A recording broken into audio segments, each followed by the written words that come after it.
Hello, everybody. Hi. Thank you for watching us. My name is Chris, and you knew that. Also, I'm here with Jim McCormick. Hi, Jim. How are you? Hello. No longer in my classroom, but just in my lair. In my lair, You're more of a back. lair. You're back in your lair, and Yeah. we're gonna have hot Eagles action early in the show. So there may be stuffed animals like early in this show.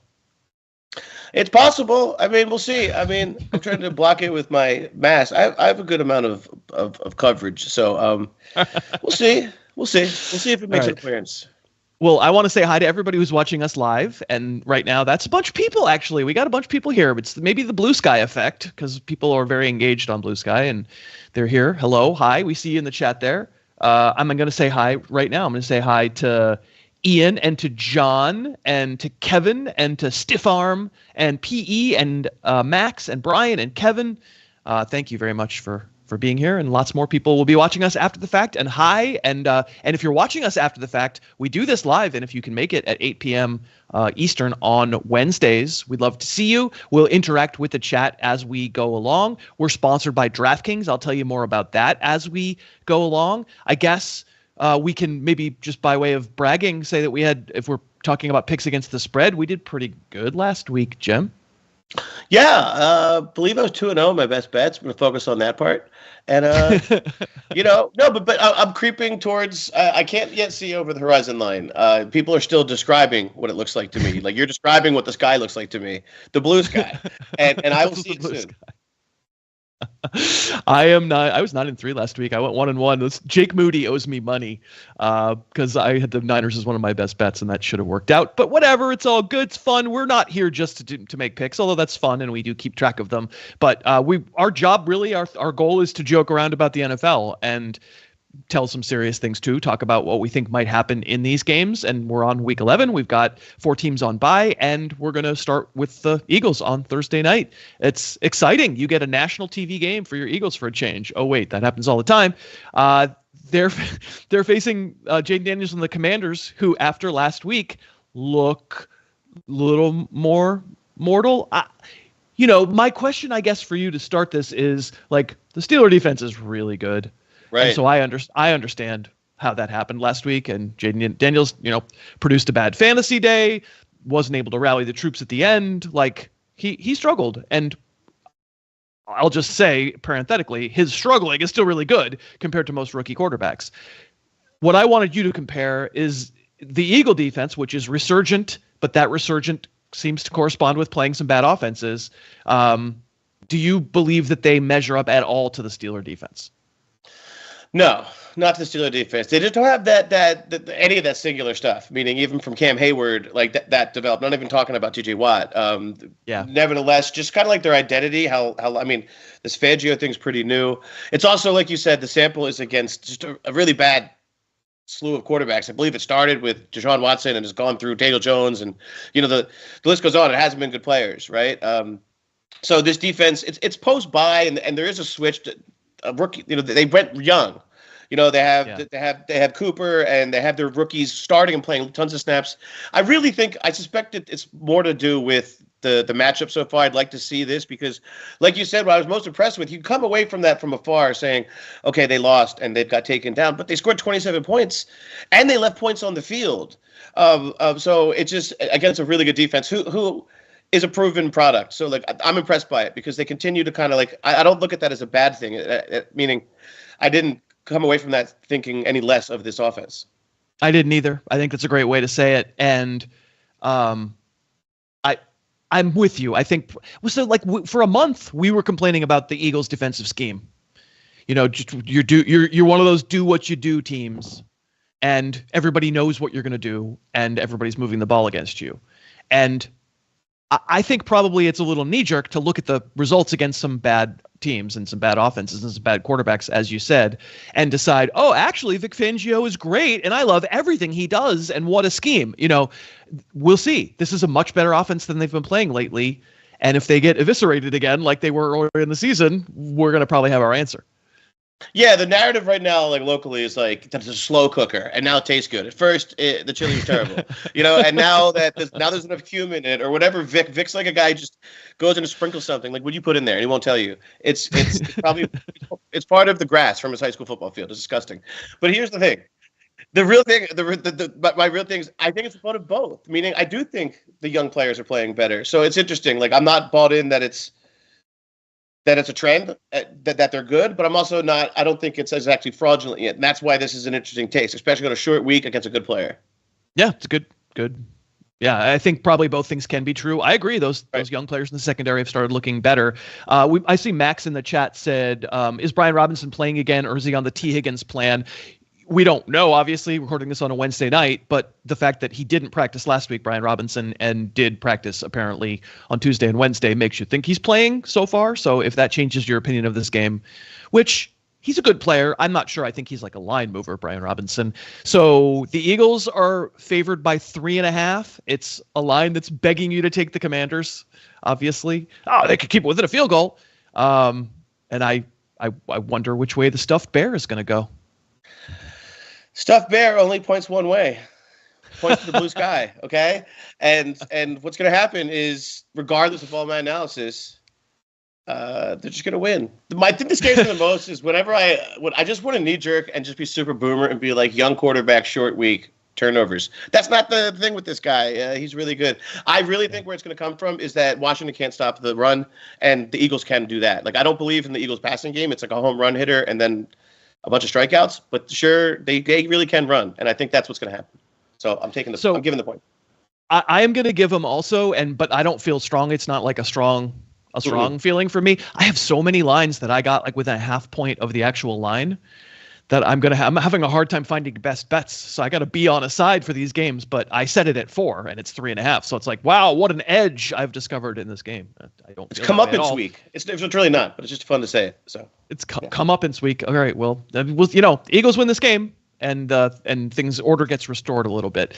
We could probably spend a little less time on the Raiders going to the Dolphins. The funny story of the week so far, I feel like, is the Raider quarterback situation, because with some degree of certainty and fanfare, it was reported, I think on Tuesday, right, that Desmond Ridder was going to be the starting quarterback, and like whoever said it seemed to have like the source was locked down, and then less than 24 hours later, Antonio Pierce is like, well, I don't know what you're talking about.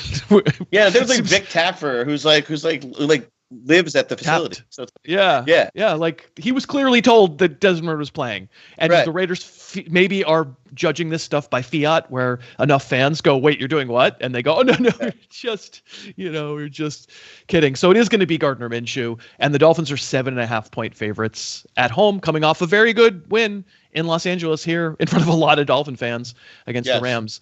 Which way are you leaning on that spread? Well, one, it almost feels like an elaborate Willy Wonka thing, that like they leaked the Desmond Ridder thing to see who's the leakiest quarterback, and they were like, all right, the Ridder story leaked. In any case, the Dolphins last week, they look good on offense, but this defense still just doesn't. I mean, there's times that it looks like a good Tua offense. But I'm going to give the points. I just think, I know it's a lot of points, but this Raiders team is bad. I know the travel, but I saw something from Tua. I know this team isn't good, but I thought they looked pretty Miami-ish on offense. So. Yeah, I actually, people in the chat can tell us whether the Desmond Ridder to Gardner Minshew change has switched the line a lot, because I think the line we have posted 7.5 for Miami. I think that's the Desmond Ridder line, but I might be wrong about that. I actually don't know. So the chat, you can let us know. It's 7. I see 7 right now. So yeah. So I'm going to be on Miami here. I said it at 8. So, clearly some money came in on the Raiders since we found out that it was 7.5. So I think the league has caught up a little bit with the Mike McDaniel thing. We don't see nearly as many. Tua hits his back foot, and there's a lot of like running around and making plays, and then also running around and taking hits. It looked like young Tua. It looked like Alabama Tua, not like this newer Tua, this timing Tua. Yeah. But and again, I don't think there's a lot of value in it. But I'll be right there with you on the Dolphins, and actually let's take just a break to thank DraftKings for sponsoring this show. And if you're watching this video live with us right now, we'll say hi to you more in just a second.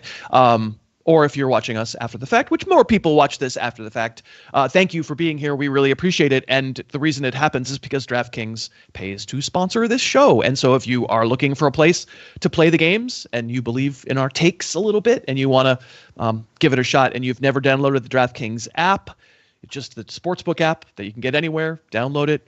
Enter the code HarrisTube, all one word, and you'll be able to make one $5 wager, immediately get $200 in bonus bets put into your account, and you can play around with them. They last like a week, and you just mess around and pick a bunch of games and props and touchdown props and stuff like that. It is fun. Of course, we want you to please do this in moderation. $5 or $10 is all I ever play on these. Please don't. Not a lot, but it's fun. It gives you a little extra rooting interest, especially like the national TV game that we talked about on Thursday. It'd be fun if you don't have a Eagles Bear, then maybe you can give yourself a rooting interest. So again, download that app and from DraftKings and sign up using the code HarrisTube. We sure do appreciate it, Jim. So a hilarious game that I want to talk about is the Browns of Dave Piper, who's producing and laughing in my ear right now. Jameis Winston revenge game against the New Orleans Saints. All those years you could have played me, and you didn't. I'm going to show you what you missed. Whoops! I forgot to wear pants. That's probably the Jameis game, I assume. But the Browns are coming off of a bye, and they are not good. But I took the Saints last week because I believed in the dead cat bounce. Right. Were you impressed that I was right, that the Saints showed some signs of life against the Falcons? And then B, do dead cat bounces last more than 1 week? No. It's like when Larry Bird used to take you into the garden and be like, this is where the dead cat's going to bounce. He knew where the dead panels were. Terrible analogy. But my point is, this is a disgusting game, sure. It's just this Browns team, it's just, which one's going to show up? Probably the bad one, right? We saw the Ravens version, that one fun game. You're like, oh, can we be inspired by this? And everybody in their heart of hearts, producer Dave knows this. We all knew it. We were texting each other, said, there's in the singular play, you'll see Jameis Winston do a no look, like triple spin move, and then throw the touchdown. All of it was ill-advised. That's the point. So I can't buy into this. I'm going to have to do the Saints thing. I really don't believe the Saints, but I believe less and also I don't believe in a revenge factor. I don't think he has revenge in his heart. I just don't think it's there. He has crab legs in his heart. We all know he has crab legs. Yes. His and heart also, is like, supposed to he be. probably is so focused on like the seafood places. Not that he owes money to. I'm not saying that, but the seafood places he loves. I'm strongly on the Browns here, actually. I kind of like him coming off the bye, and I just don't believe I think we got the dead cat. Dennis Allen is gone. That's great. I answered it, and then I said, that's not great that I did that. Sorry, go ahead. No, I think that's the perfect Jim McCormick 360 dunk. Like that's the 180 right there. Sure. So I see Kevin in the chat saying, go Cleveland Jameses, and I couldn't agree more. I like the roster much, much better in Cleveland. I know they're a mess, but I think a lot of the metrics that people hate about Cleveland are about Deshaun Watson, and Jameis stinks, but he's a different kind of stink and a more functional kind of stink. So I think I'm going to be on the Browns. More people are going to attend his pregame prayer circle than I didn't think about that, than Derek Carr. There's going to be like Saints guys going over there. So can you imagine a Jameis Winston prayer circle? And there's a lot of there's no eyelids because he's just like this, right? He's like this. It's just it's like screaming about Sweet Baby Ray's. It's just something random. It's great. All right. Another one that I'm just not going to spend very long on. The Vikings are going to, unless you want to talk about the Vikings because they sleptwalked through that game against Jacksonville and they have a very similar one against Tennessee. And they're on the road again. And Sam Darnold, I mean, he's back. Real bad performance, but they found a way to win because the opponent was terrible. And, Tennessee's probably a little better than Jacksonville, but unless you have a strong need to talk about this game, we can not spend much time on it. No, yeah. I mean, I still believe more in the resiliency of the Vikings defense and like their scheme and Flores and like how that can keep them going. And they're just better. And it's teal on purple. It's an AFL matchup. Well, is Tennessee are they technically teal? Is that right? What is that? That's not teal. It's not teal. Yeah. It's like I don't know. It's like a sea green aqua. Yeah, aquamarine. There we go. But Vikings -6. I'm also going to be on the Vikings. I'll give them the points. Yeah. I am too. Let's say hi to the chat. Let's say, hey, chat, how the heck are you? I see Travis is here. Travis is my in real life friend, but he's in the chat as well. Love Travis. I see Michael, and Kevin is there, and Nate, and a different John, and I'm so pleased to see you guys. And a little bit later, we're going to do a Fantasy 5 where we take all your fantasy questions rapid fire and answer as many as we can. That's coming in a little bit. For now, actually, does everybody in the chat want to partake in a like spike? Because we've been having some success with the like spikes. So basically, find the little thumbs up deal, and as soon as I say 1, 2, 3, go, I didn't say it yet, hit the like button. So here we go. 1, 2, 3, go. Oh, I see them. A lot of likes.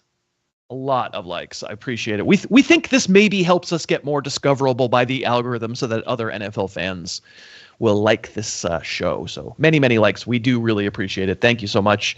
Brian says he just finished working and listening to the podcast and now just immediately stepped into the YouTube channel, which is a certain kind of true masochism that I can personally relate to. You're just eating a salad kit out of the bag, just ready. That's the Harris experience. You've just described my life right there. Eating the salad kit out of the bag. Oh, there was dressing in this kit. Oh, I already ate it. It's meant to be.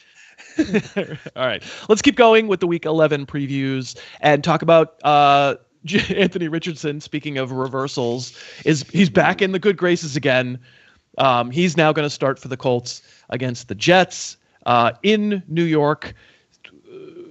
The way I talked about this, I don't think I've actually talked about it yet. I can't remember when I'm going to talk about it on the show, whether it's Wednesday or Thursday. But the way I'm thinking about this is my first instinct, like, okay, we're dead in the playoff race. We're all getting fired and we know it. And so this thing that we tried to do by putting Joe Flacco at starting quarterback and give us a kickstart and try to make the playoffs and save all of our jobs, that's over. And so now we're under orders and we don't have a choice and we have to play the kid. And then I thought about it and I was like, they're one game out of the playoffs and who knows, stupid stuff happens. So and maybe Houston's been crazy, right? Yeah. Maybe they legitimately think that now, we were wrong. And actually Flacco's so bad that Richardson gives us the best chance to win. What do you think? They think. I just think these conversations must be incredible. Like, because they're clearly having debates. It's not just like, and the fact that there's a Flacco faction in any building in the world is so cool. Like, there's the Flacco crew. Be like, that's Dennis. Don't talk to him. He's a Flacco. Like a Flacco. It's got to be Irsay, right? It's got to be Irsay. Exactly. I was about to say, like, Irsay constantly has the ellipses thing texting to Jeff Saturday. It's like always ready to go. It's like locked and loaded. So it's scary. I think the instability of that franchise just like seeps through everything, I think. There are both of these. Aren't both of these two of the true loser franchises now? And obviously the Colts didn't used to be. Peyton Manning covered up all the ills because he was a world historic player. But like with the benefit of seeing what it was like before him and after him, you just feel like, this is what happens when failed children inherit NFL franchises. It seeps into the wallpaper. This is like door number 2 for Jerry Jones. Like just like a different world. It's like Jerry Jones with like, a lot of, I don't know, long trips in the bathroom, So. Well, and I know Woody Johnson didn't actually like inherit the team. He bought the team, but obviously whose money did he buy He's an adult that goes by Woody, so out of here. Never worked a day in his life. All right, so we've trashed these organizations. Hey, Dolphin, Colt fans and Jet fans. That was pretty fun. The Jets at home favored by 3.5. That was, at least the last time I checked, this line might be kind of, variable because the Anthony Richardson news is relatively recent. I gotta say, I kind of like I don't think the Jets are good enough to be given more than a field goal to any damn team in the league. They shouldn't be. Both of these teams are top 5 worst rush defenses. Like, I think they're 5 and 4. Whatever, meaning they're just, I don't know which one that gives the favor to. They're bad. I know. I guess suppose I'm going to actually give the points just because I am that. They're just such. The Steichen thing is over. I'm done the Steichen thing. His posters are down. And like it's just more. It's like it's you cannot wear sunglasses at night, sir. And it's an issue because it's not working. Meaning the idea was that like move to Flacco. Of course it didn't work. Last year the Minshew thing was just tape. Like you said, everybody in that room knows they're fired. My thing with the Jets is just they extra know they're fired, triple fired, and like you always give the points if the team extra knows they're fired. Triple dead cat bounce, and also Aaron Rodgers is clearly running every meeting. I don't know why I'm giving the points, but yeah, I'm taking them. Yeah. I don't think that First of all, you're right. I mean, both teams should be able to run here, but when the Colts can run, I actually think that gives Anthony Richardson a little bit of life. They'll actually do that, right? Whereas like Rodgers will audible out and do a sidearm. Yeah. And just to me, the thing is like we know the Colts play so much zone, and right. Aaron Rodgers he doesn't want to mess with it.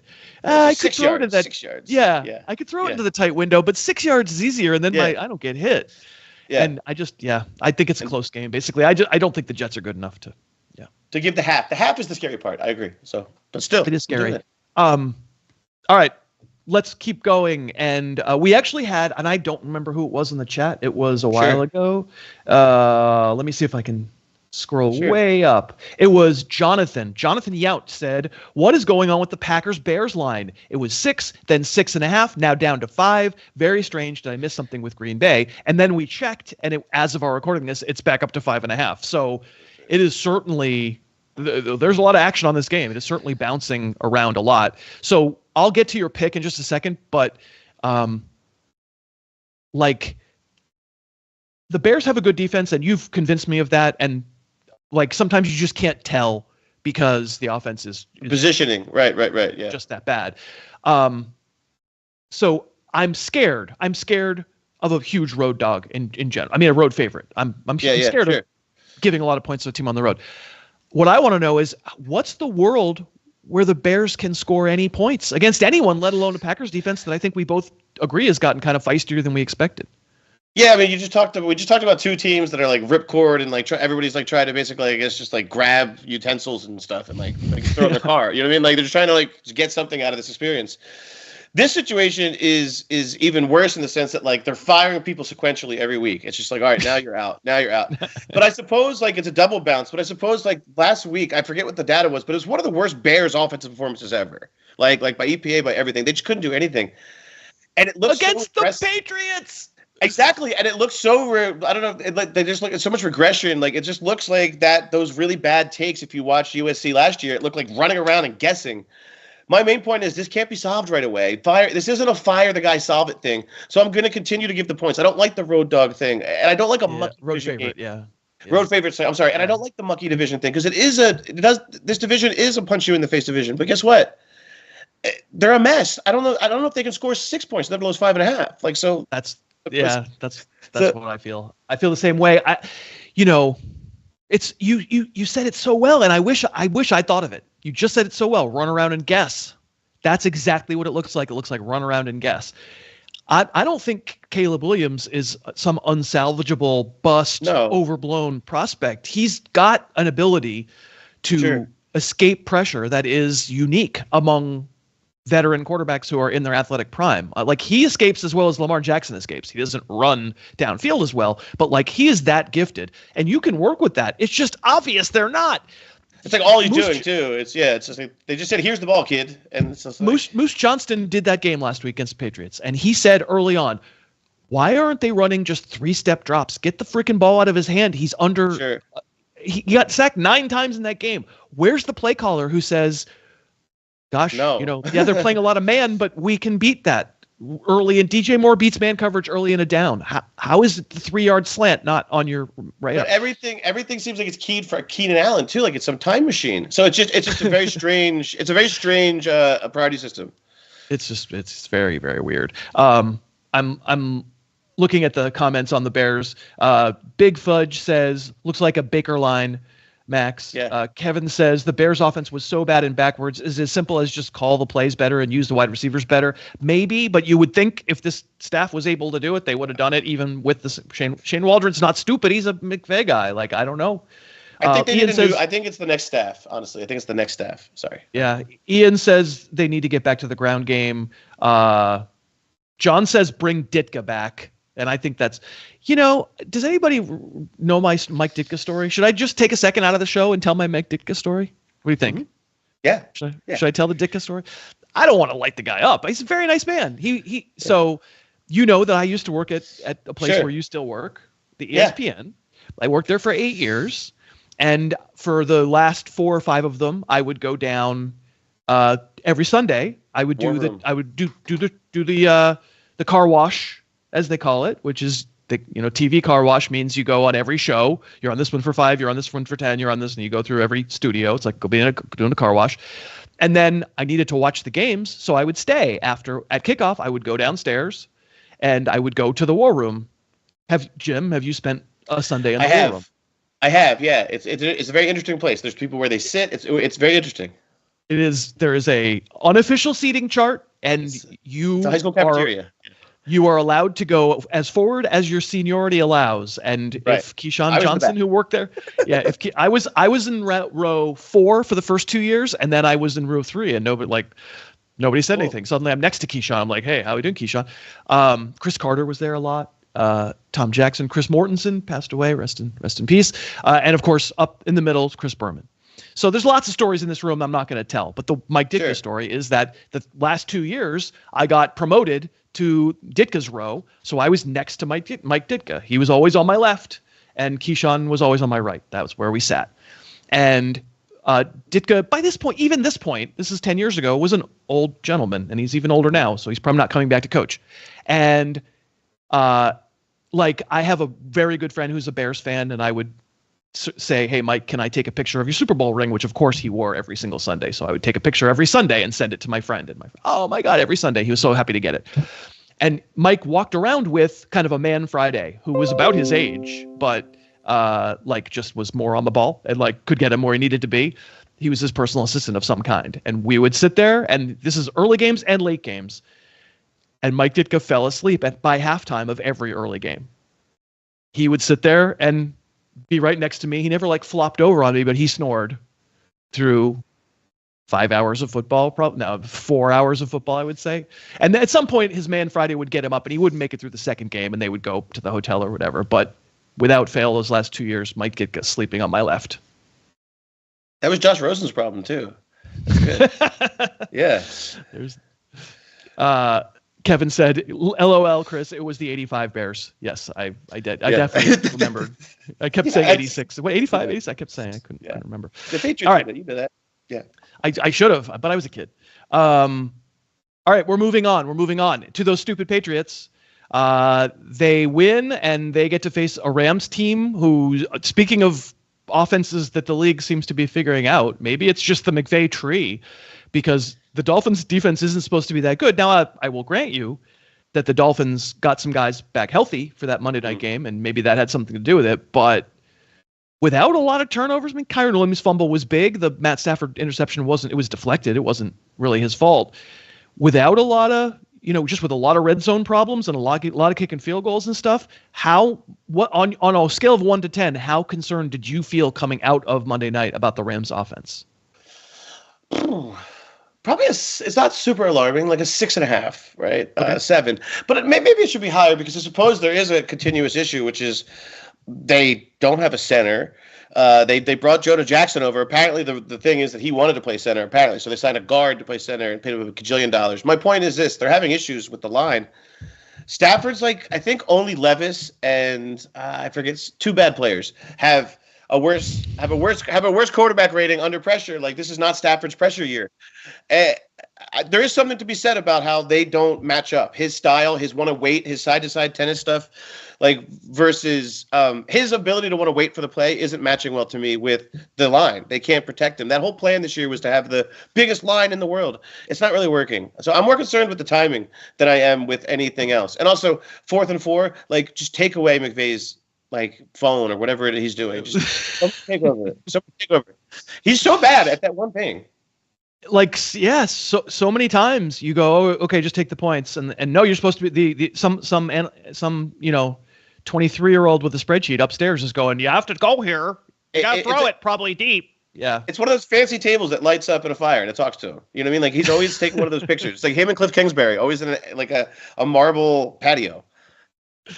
Well, John says what version of Stat Padford shows up, and Ian says Patriots +5, take it to the bank. And I'm not taking it to the bank because I nailed this line. I said the line would be -5, so I have no pick here. What do you think? I'm going to give them just because I don't think this is going to be an issue with the pass rush for New England. Like I know they have had a better young pass rush. I just don't think it's going to be a down-to-down issue for Los Angeles. I tend to think you're right. When I said Rams -5, I was like, oh, I'm going to be on the Rams here. Right. Like when I made the line, I was like, no, the line's not going to. After that performance, Nope. not going to be -5 on the road, and it was, and so there you go. But I tend to be on the Rams side with you. Agreed. I'm a pessimistic Patriot fan. Let's not talk about Jags Lions. The line last time we checked was Lions -13. Who would you take there? Okay, last time I got in a lot of trouble just spiritually by saying that I took a best bet with the Titans against this very team. And I feel like it's the same game. Just again, I get another chance at this, and I'm going to give the points. You can't pick a number high enough for me to give. I'll just give it. Because Jared Goff, he's inside again. He won't throw 5 picks again, you mean? He'll be fine? No, he only does that every once in a while indoors. Yeah. I set the line at 12, so I guess I have to take the Jags +13, but I feel disgusted. Mac Jones, I'm sure. What could go wrong? I'm sure it'll be fine. Really great game, fun game. I saw the chat wanting us to talk about it. We're gonna do 5 minutes of fantasy here as soon as we get finished with this game. But let's talk Ravens Steelers. Maybe the game of the week, except we got a better game of the week coming. Dave Piper picked the thumbnail for this video correctly. There's even a better one coming, but this one's great because the Steelers are just winning, man. And like, can we just reflect on how good a coach Mike Tomlin is? It's absurd. It's absurd. Yeah. It's him or Andy Reid, and I don't think because it's close. It's a joke. We joke about it all the time. It's almost like it's almost derogatory, but it's become like this like Jeff Fisher thing where it's like he's always going to be 8. No, it's different because Jeff Fisher would be 8-8 with any team ever. Yeah. Any team, regardless of talent. This guy cooks the level up because he makes Russell Wilson look like a good choice. Like what is that? And at whatever they were 4-2, benches Justin Fields because he knows. This is not work. This is fool's gold. There are a lot of coaches would just be like, "Hey, man, we're winning. We're not going to change anything." And I think the Colts, just so ballsy and correct. I was saying it on the show as guests were coming on the fantasy podcast, telling me Justin Fields is QB6 this week, and I kept going, "Guys, you're not watching him play. He's rushing for touchdowns on the 1-yard line. That is a dangerous game to play. You can't rank him quarterback 6." And I felt very vindicated when the very smart Mike Tomlin said, yeah, I'm going to go with Russell Wilson once he's healthy. And then you said it right. Like, not only that, but God, the last time we saw Russell Wilson was with Sean Payton and, completely incapable of doing anything. And what? Suddenly Arthur Smith is a genius and can unpick. No, it's Mike Tomlin and just kind of getting Russell Wilson to settle the hell down, which he obviously never did in Denver. And there's definitely a play your role thing that's happening. The don't let Russ cook world is back, and whatever, he's a game manager, and that's exactly what they needed. Whereas Fields was a very limited game manager in a good way. A game manager who is awesome at the deep ball. Sure, exactly. You're right. So it has more explosiveness. Game manager speaks to like this ceiling. Like I suppose Fields was the game manager in the sense that he would never get you to the point where you'd overcome some battle. If this gets weird, they might be able to keep up with the Ravens. If it gets weird, meaning like we just saw it get weird with Cleveland. We mentioned that. So with that in mind, I'm kind of tipping my hand. So I'm overreacting to what I see from the Ravens pass defense week in, week out. I'm just going to overreact. They didn't make a trade that's helping them right now anyway. Like they made a trade, but the guy isn't still playing and he's not good. So you didn't get anybody who I can really believe is going to improve your pass defense or your pass rush. Like I kind of don't think you're good on defense, man. I know there was that game where Baltimore just slaughtered Buffalo and it earned them all the street cred and it counts and it's weird and it's vexing and Josh Allen couldn't do anything, but I haven't seen anything like that since. No, you're right. And they've had games like that too, though. Like they've had games where they stay around and then you look up and Derrick Henry's running still somehow. Like he's been running for 30 minutes. Like, that happens. They finish strong, but they keep you around. They have a thing where they keep you around. I think that's dangerous for a really smart Steelers team, especially in division. So obviously it's in division. So what a great comment. Yeah. and let's also just say that like home field, it doesn't mean anything anymore in the NFL. We should just stop trying to pretend it does. I think the analysts are starting to say this year it's been worth about a point and maybe a little less. Sure. Yeah, like, it's the road dog year, like at least heading wise. I mean, just because it's true. It just doesn't mean as much as it used to. These guys are pampered and travel, and like there used to be the whole thing like you can't take the West Coast team on the 10 a.m. game. Right. There's a whole generation now of sports science that has metabolized what you need to do to get yourself on the right body clock schedule. I just don't think it's a thing anymore. Which is a way of saying the fact that the Ravens are a 2-point favorite, or no, they're a 3-point favorite. Sorry. Mm-hmm. Yeah. Like I don't think that has any home field baked in. I think people are just saying the Ravens are 3 points better. And I think the Ravens are 2 points better. So I'm going to take the Steelers. I don't think it's an outrageous line. I had this at weird Vegas-y 1. I just thought that there's more respect coming Pittsburgh's way. So we'll see. All right. Well, David is here and David says Ravens -2, lock it. So I guess we're wrong. And David, you might be right. It's very possible. You know what? Let's do 5 minutes of fantasy. Should we do 5 minutes of fantasy? What do you think? Jim, do it. You ready? Let's do it. I'm down. So hit it. Everybody in the chat. We have 100+ people in the chat. If you got a fantasy question, I'm going to whip through them fast. And let's I see a bunch coming in here. We're going to go as fast as we can. I'm going to sip my juice box. Thoughts on Mike Williams and George Pickens with Russell Wilson? Williams seems like the perfect wide receiver for him. Yeah, he's another one. It definitely wasn't happening in New York, so it's an upgrade no matter what. If you're talking about like where's the direction of Mike Williams, because he was going nowhere. So if there's anything, I don't know if there's enough balls in that offense for him to be fun, but every once in a while he's going to do something. He's Mike Williams. I just don't know if he has 2 legs anymore. I'm not being rude. It's just.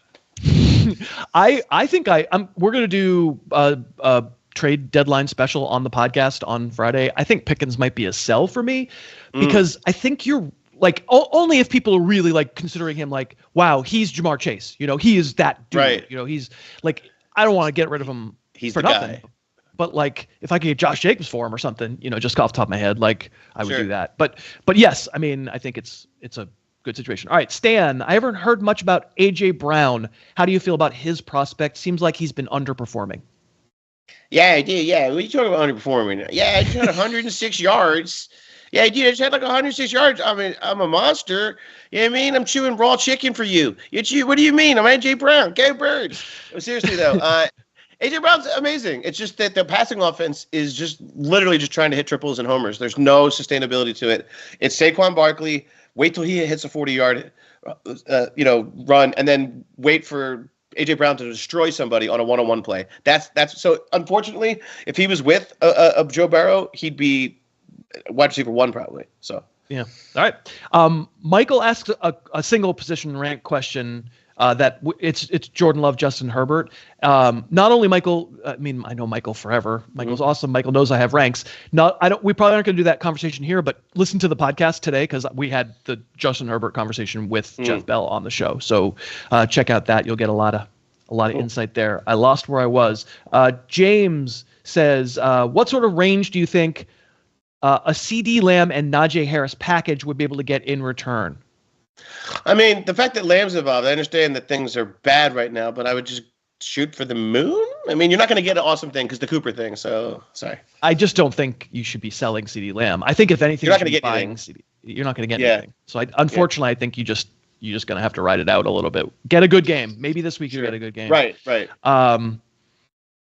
Doogie Mo Doogie says, I have 4 good backs and a bunch of receivers I don't love. It's the trade deadline in my league. Would you guys feel pressured to try trading for a top receiver or let it ride with a 7-3 record? Not knowing the specifics, just sort of philosophically. I'd probably trade if you feel that imbalanced, especially because it's a receiving. It's not. No, it's not. What am I talking about? It's just a league with players, and you don't have enough good ones. So do that. Balance it out. I think balancing it out is fine. I want to always be a little careful of don't trade to trade. Okay, yeah. Of trading to trade, but I think the idea of putting together ponies for a horse, make sure it's one of the guys is the thing. You consolidate, yeah. Don't do the other way around, yeah. Yeah, not George Pickens. I don't think he's a guy yet. Kip says, do you see any return to form for Keenan Allen or Nick Chubb? I'll just say, Nick Chubb's got a chance this week. Against the Saints, coming off a bye, very good run defense to run against. I I give Chubb more of a chance than I do Keenan Allen because that offense seems like a mess. Yes. Jaquan says, grade the trade. Give J.K. Dobbins and Devontae Adams. Get Derrick Henry and Xavier Worthy. I mean, it's really Derrick Henry. I don't do much with Worthy there. Yeah. I'm going to take a win. I'm still going to take the Derrick Henry side, but let's just pretend that Worthy was just like him, like texting you a smiley face. Michael says, rest of the season, Tua or Herbert? I'm taking Herbert. They're starting to let it go deep, and I just feel still weird about trust. No, I know, but he's screaming, and he's demonstrative, so that's not a very good example. I'm still going to go him because I'm still afraid of Tua, of just bad Tua. I mean, you don't really need to make a decision for the rest of the season unless it's a trade. Like, I don't think you're going to get either for a trade. I think it's matchups, but I probably would say Tua. Okay. Evan says, what do I think of John Mechie? I just don't know enough yet about him. He just hasn't played enough, and I haven't devoted the time to breaking down every route. He missed that year, right? So like he's there's no film. Young, yeah, right? There's no film. Eliminate one between Jacoby Myers, Khalil Shakir, and J.K. Dobbins in a PPR. It would be Jacoby Myers. Get out of here. Isn't that what he said? I think I'm going to eliminate Dobbins. I think I would start Myers. Yeah, and I definitely wouldn't trade him for Zay Flowers, to be clear. Nate says, in a super flex, well, these are just quarterbacks, Nate. So I have quarterback ranks. So check out the harrisflip.com. Nick says, Jalen Waddle, Audric Estime. I like saying the name. I'm going to go with Waddle. I don't know how to trust this Denver thing yet. It's just, no. I think I'm going to say Estime. I'm going to do him for flexible healing tomorrow. I have a feeling. I'm going to give a range on flexible healing, and the low range is going to be pretty low, but I'm not sure it's going to be Jalen Waddle low because Waddle. What happened there? He's good agent, really good agent, great agent. Yeah. All right. There's other questions, but we did our best. 7 minutes of fantasy. Let's get to the rest of these games. We appreciate all you chatters, and thank you for your questions. Let's talk about a rematch of a Thursday night game that was weird a few weeks back, where the 49ers and Seahawks played in Seattle. Now it's the rematch in San Francisco. As I recall, in that game, the 49ers on the road were like a 3-point favorite. Yep. And now they're a 6.5-point favorite, which, if we're saying that home field doesn't matter that much, that's a pretty big swing. Is that the Christian McCaffrey swing, do you think? And it's like they had healthier. I mean, I know McCaffrey wasn't gone, but they just had I don't know. I just feel like they've faced other attrition since then too, right? Like Ayuk and stuff. It's just interesting. Am I getting my timing wrong? But either way, my point is this is a very unpredictable team. We've talked about the volatility of the NFL. I suppose maybe the Niners are rounding into form. Is either Voltron very slowly, right? Because they're getting this back. But I think the biggest thing going on in this game is that Seattle is starting to show its cracks. Like, I remember I came into the year saying I think they're good on defense. I think I'm wrong. I'm willing to say. Yeah, they're not. I don't think they're very good on defense. Are the Niners good on defense? I guess they played well on defense last week. But I'll tell you, I set the line at 6. So the fact that it's 6.5, it's not like I'm seeing a lot of value here, but I'm going to be on the Seattle side for 6.5 because I set the line at 6 because it's familiarity breeds contempt. And I don't know that first of all, the Niners haven't been good against the spread this year. And maybe we're just waiting for something that's not going to happen. A dominant 49er team that deserves to be like a touchdown favorite over a division rival. I don't know. You're leaning Niners though? No, I'm actually going to take the points only because that factor, just the unpredictability, it seems too close of a match. It doesn't seem like a touchdown gap between these teams. So, plus there's a lot of ways that Geno could Geno this. So, yeah. Let's go fast through Broncos, Falcons, which I believe was a Super Bowl also, like 1998 or something. I was more cognizant of that one. Was that John Elway's last game, maybe? Possibly. It was. Who was the guy for the Eugene Robinson and the old Chris Chandler, but Eugene Robinson's who I remember. Yes. And that was kids. That was the Super Vikings that missed the field goal team. That's who should have been in that Super Bowl. Yes. Right. Look up Eugene Robinson, kids. All right, Broncos are giving 2.5 points at home against the Falcons. What do you got? Yeah, I mean, at this point, I'm actually just believing this thing. I know there are all these other. You can have issues with some of the personnel on offense, or all of it on Denver. But Patrick Surtain is like the one true like change everything kind of corner right now. Like if you saw the one game he was out, they completely just changed from man to zone. Like he's just kind of a monster, and I think it's going to help take away a lot of the things they like to do with Atlanta in terms of just like scheming up those big receivers. He's really special, and I'm going to give the points. I'm giving them also. All right. The real big one. Will the Chiefs ever lose after last week's shenanigans? It's not shenanigans. It's just like it's Patriots stuff. That's just Patriots. It's Tom Brady. It's ridiculous. Stuff. Like history is repeating itself, and it's fun. Like it's so weird to me that everybody hated the Patriots so much because I'm outside this Chiefs thing, and I just think it's a blast. I don't sit there like stewing like, oh, why does the world let them win? I think it's fun and hilarious. And the longer it keeps going, I think it's fantastic. But we know the Chiefs aren't explosive Chiefs anymore. This is not your Tyreek Hill Chiefs. And so there's a world where the Bills are explosive offensively and put it to the Chiefs. I don't think it happens, but there's a world where that could happen. There is a world that can happen. It's just, again, that there's this ability, this I don't know what it is. It's that they drag you down with them, or they hang on to you as you're pulling up. Whatever it is, the Chiefs have this ability to keep you with them. You can't pull away. There's no way.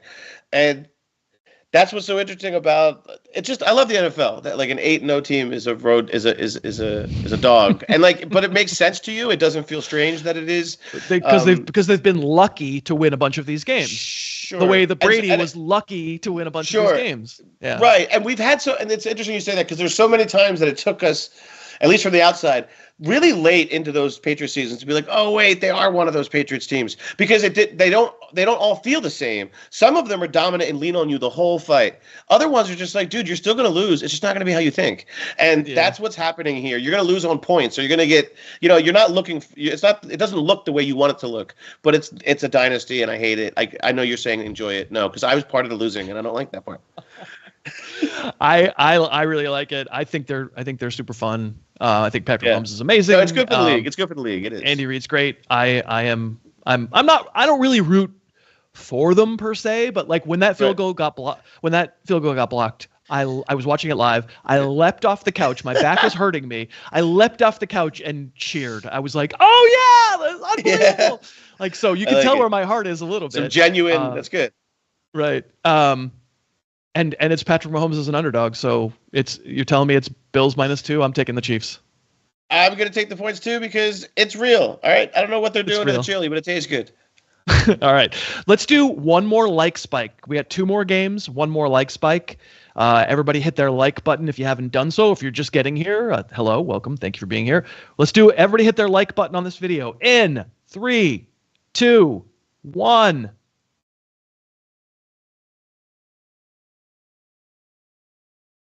There we go. Look at all those hundreds and smiley faces and likes and wow, and the hearts. We appreciate that so much. Appreciate all of you for being here. A fair point, Kevin says, is Romo calling this game? Mute. It's fair. True, yeah. Fair point out of you. All right, Sunday night game. Kind of an interesting Sunday night game. It depends on how legit you think the Charger defense is, and that's really the basis that I want to ask you about. I've got the Bengals. They're coming here. There are going to be more Bengal fans here. Maybe Jeff Erickson will be at this game. I haven't asked him yet. I'm going to ask him. Big Bengal fan.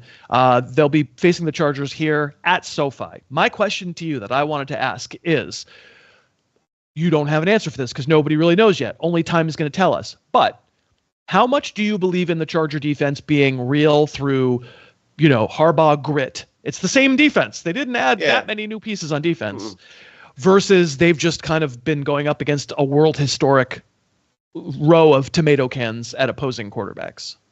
Okay, so it's not so similar to the Eagles, but in a sense, it's harder to read. It's been a longer run. They've been good longer. I think it's more tomato canny. It feels more tomato canny. I do think that Minter, this is the new thing that they do. Like it's not new. It's just even more dramatic that you bring your entire staff, like everybody. And this is Michigan. This is Jesse Minter's entire staff, and he is doing well. I think but some of it makes you do wonder, like new look kind of stuff. The league hasn't seen this. Maybe that's what's going on with Mike Macdonald a little bit too. I'm not trying to say that that's the case, but you get this nouveau defense, and then we figure it out. I suppose my main point after battling is I think that they have really good personnel, but we've seen this personnel before. It's the same team, and the Bengals are, again, we talked about volatility. The Bengals, they can score on this Chargers team. Like I don't think that this Chargers team stops you. So yeah, that's where I am. If the Chargers hold this Bengals team to 13 points, right, I am going to reassess how I feel about this Charger defense. When they play Tennessee, they look great. They play.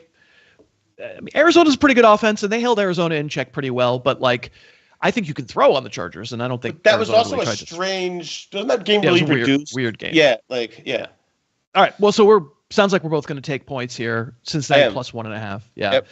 And then Monday night, I don't know that we need to spend tons of time on the Dallas Cowboys. They're not going to have Dak Prescott the rest of the season. It just really comes down to, Houston's offensive line. Were they a little better against Detroit? Did you start to see a way through to CJ Stroud not getting pressured unbelievably on a constant stream the way it's been all season? And does Micah Parsons returning and clearly wrecking that first half against the Eagles? That was a close game because of Micah Parsons, and that's the only reason why in the first half.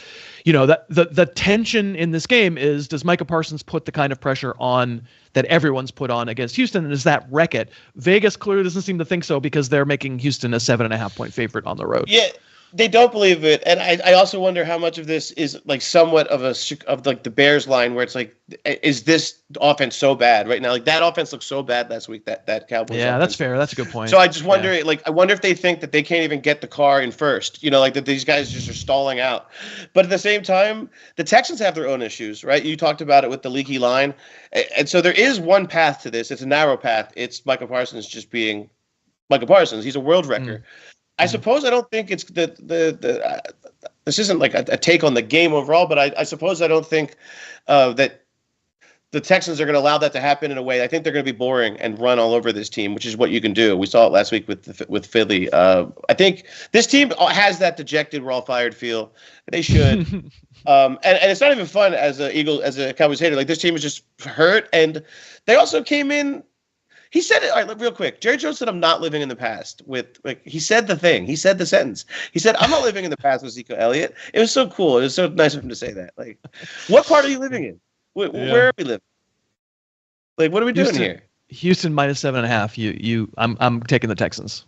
I'm taking the Texans because this line screams to me that Dallas might be that bad. Yeah. All right. We're going to do our best bets here and then get out of here. But I want to say that last week, because we always want to hear your best bet, your favorite point spread in the chat, let us know. And then also down in the comments, let us know. And last week, Brendan Delaney had the Chargers given a lot of points against Tennessee, and it wasn't close. So, Brendan, you are getting a doffed chapeau from us. Well done. And if you would like to have our chapeau doffed to you, tell us your favorite, your best bets. Your best bet, one point spread of the week. Jim, what are your two favorite for this week? One of them is those Bengals. I just think they're going to score them points and win that game. And the other one is the Philadelphia Eagles. I actually really like this game, just the setup. I'm going to buy into the trend on defense. I think it's real. And more importantly, Saquon's going to have 4 million yards. All right. I think I'm on. Well, I'm on. Cleveland as one of my best. Yes. So Dave Piper is fist pump, but that's the opposite of what you picked, I think. So I'm going to take the Browns +1. And then my other one, I think it's going to be Colts. You're on the Jets on that one, right? Yeah, but it's gross. I mean, we talked about it's like the Who's Worst Bowl. So yeah. So this is the rare time where I've picked two best bets that are opposite Jim's bets, and we'll see how that goes. Yeah. See how that goes for me. I'm taking 2 underdogs, Cleveland +1, Colts +3.5. Again, tell us in the comments and in the chat what you think. That's going to do it. This has been a great hour. We really loved hanging out with you guys. We appreciate you. We had a bigger crowd. Maybe that's Blue Sky. If you're not on Blue Sky yet, we do recommend. It's like Twitter 10 years ago. It really is. It's super fun. And there's a lot of, all of a sudden, over the last week, I don't know what happened, all of a sudden there's a lot more people over there. So it's been pretty fun. Find us on Blue Sky. I'm Harris Football. Jim is going to be there shortly. I think he said he's not quite there yet. We would like to thank DraftKings for sponsoring. Thank you so much for that to them. If you haven't started a DraftKings account, use that code HarrisTube. That helps us out. And we love you. Thank you for being here. Thank you for being here live and for watching us afterwards. So fun to get to connect with you. We appreciate it. And we'll see you